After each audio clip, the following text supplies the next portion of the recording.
En esta clase hablaremos sobre las interrupciones del 16F887.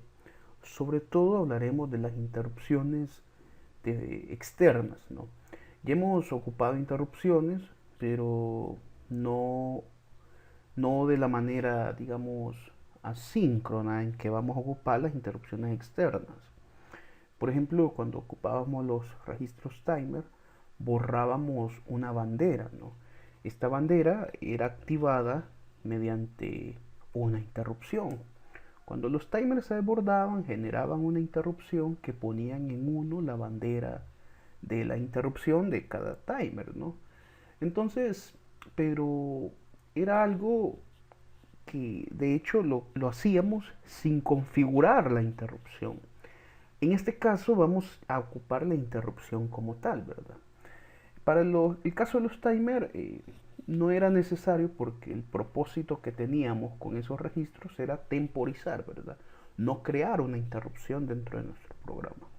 Entonces vamos a comenzar definiendo antes qué es una interrupción, ¿verdad? Antes de seguir hablando de qué es esto de la interrupción. Según la RAE, interrupción es una acción y efecto de interrumpir. Por lo tanto, interrumpir es cortar la continuidad de algo en el lugar o en el tiempo. Esto significa que entonces ahora tenemos una manera de la que nuestro código poder interrumpir ese flujo continuo que tiene. Sabemos que en ensamblador y en la mayoría de lenguajes, ¿verdad? Son eh, llevan un orden secuencial de ejecución. Vamos línea por línea, ¿verdad? Vamos ejecutando las líneas y eso es lo que crea nuestro programa. Este flujo cíclico, pues la mayoría de veces está dentro de un bucle, ¿no? Que se repite constantemente. En el caso de esto, significa que el código tiene una continuidad, ¿verdad? Entonces, ¿qué es lo que buscamos con la interrupción? Bueno, lo que buscamos con la interrupción es cortar ese flujo del programa para atender otra tarea, para atender y ejecutar, ¿verdad? Otro código. Entonces, en el caso de los microcontroladores, esta interrupción puede provocarse por un pulso externo y a esto le llamamos pulso de interrupción, ¿verdad? Entonces, el pulso de interrupción, pues ya vamos a ver qué eventos pueden generar este pulso, ¿verdad? Entonces, cuando se genera este pulso de interrupción, el flujo normal del programa se detiene y atiende otra rutina. A esta rutina se le conoce como rutina de interrupción. Y la rutina de interrupción no es más que otro código que hace otra tarea.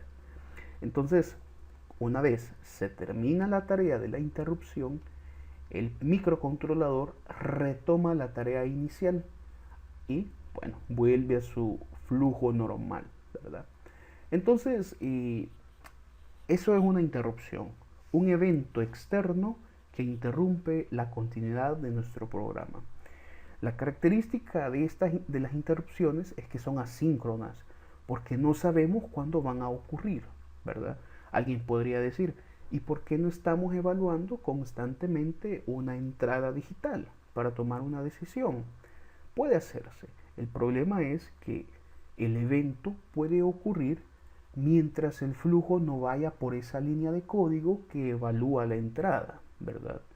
Entonces, la interrupción me asegura que no importa el momento en que se lleve a cabo el pulso, siempre va a ser detectado, ¿verdad? Ese pulso. Entonces, antes de salir de esta rutina de interrupción, hay que considerar dos cosas.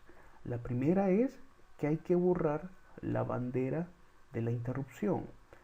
Hay distintas fuentes de interrupción. Esta bandera, si se recuerdan, es la de timer 0. Timer 0 interrupt flag. Entonces hay que borrar la bandera y hay que ocupar una instrucción de retorno especial que se llama retfie, que es return from interrupt, ¿verdad? Entonces, ¿por qué es necesario esto? Porque al final y al cabo es un subcódigo, no es una subrutina, solo que es tratada de otra manera, ¿verdad? Y si no borramos las banderas, caemos en una interrupción recurrente.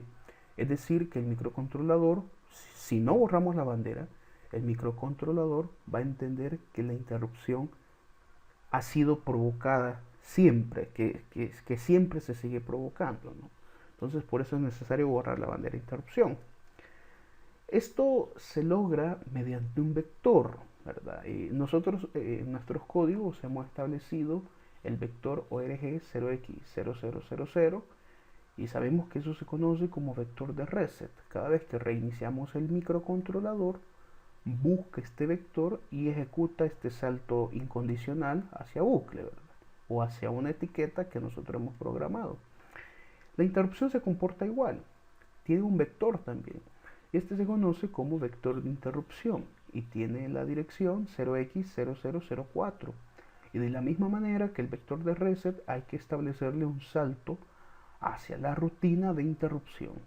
La rutina puede tener cualquier nombre. Yo le he puesto rutina int para denotar que hace referencia a la rutina de interrupción, ¿verdad?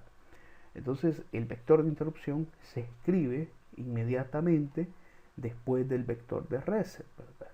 O sea, después de este goto bucle se escribe el ORG 0x004 y el goto rutina.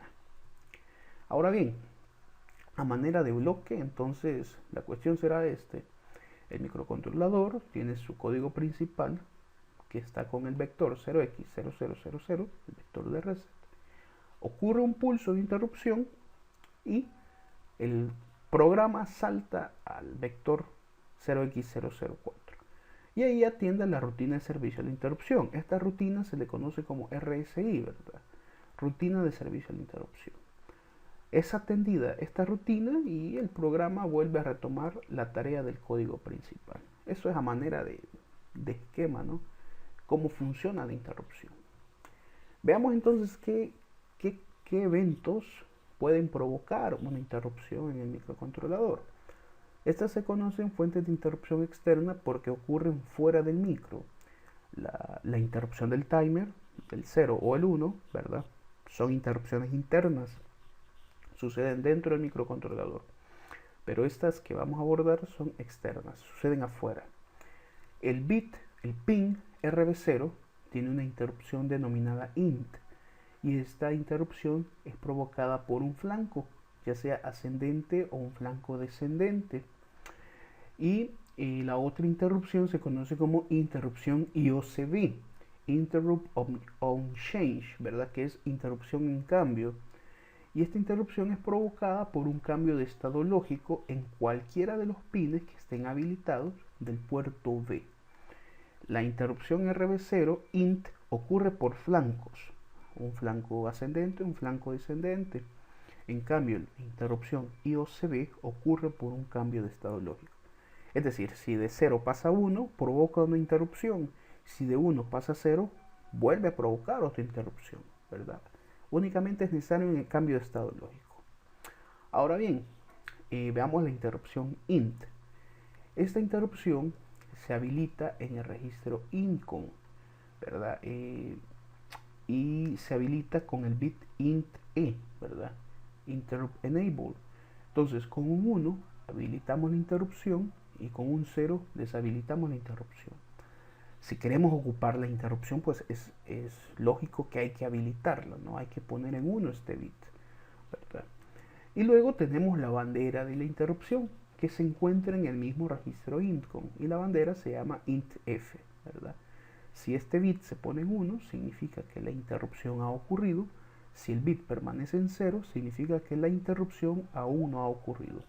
Es de notar que no hay por dónde perderse con estos bits porque el nombre hace referencia a la interrupción int, y si tiene la letra E es de enable, habilitador, y si tiene la F es de bandera, flag, ¿verdad?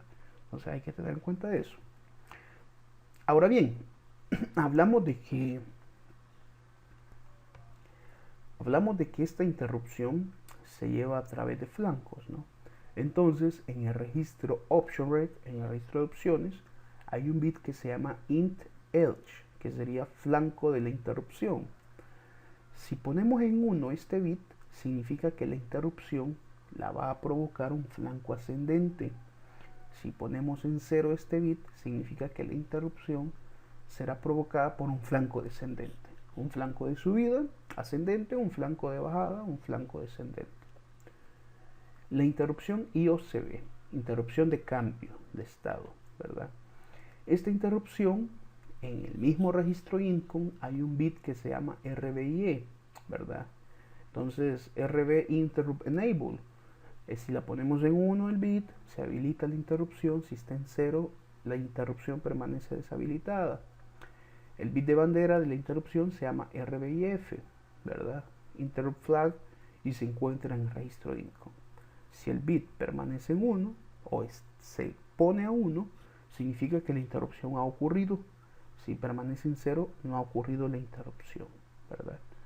Algo que hay que tener en cuenta es esto, que las banderas de todas las interrupciones automáticamente se colocan a 1. Más sin embargo, hay que borrarlas en el programa. No vuelven a ser automáticamente. Siempre hay que estarlas borrando antes de salir de la rutina de interrupción. Todos los pines del puerto B pueden configurarse de manera individual para que detecten la interrupción por cambio de estado. Esta habilitación se realiza en el registro IOCB, ¿verdad? Interrupt on Change Port B Register. Entonces, aquí tenemos 8 bits IOCB, cada uno hace referencia a RB0, RB1, RB2, RB7. Entonces yo puedo configurar, por ejemplo, que únicamente de RB0 a RB2 se detecte la interrupción por cambio, ¿no? Entonces yo necesito poner esos bits en 1. En cambio, si quiero deshabilitar la interrupción, debo de colocar en 0 el bit que yo quiero deshabilitar, ¿verdad? Entonces eso es importante.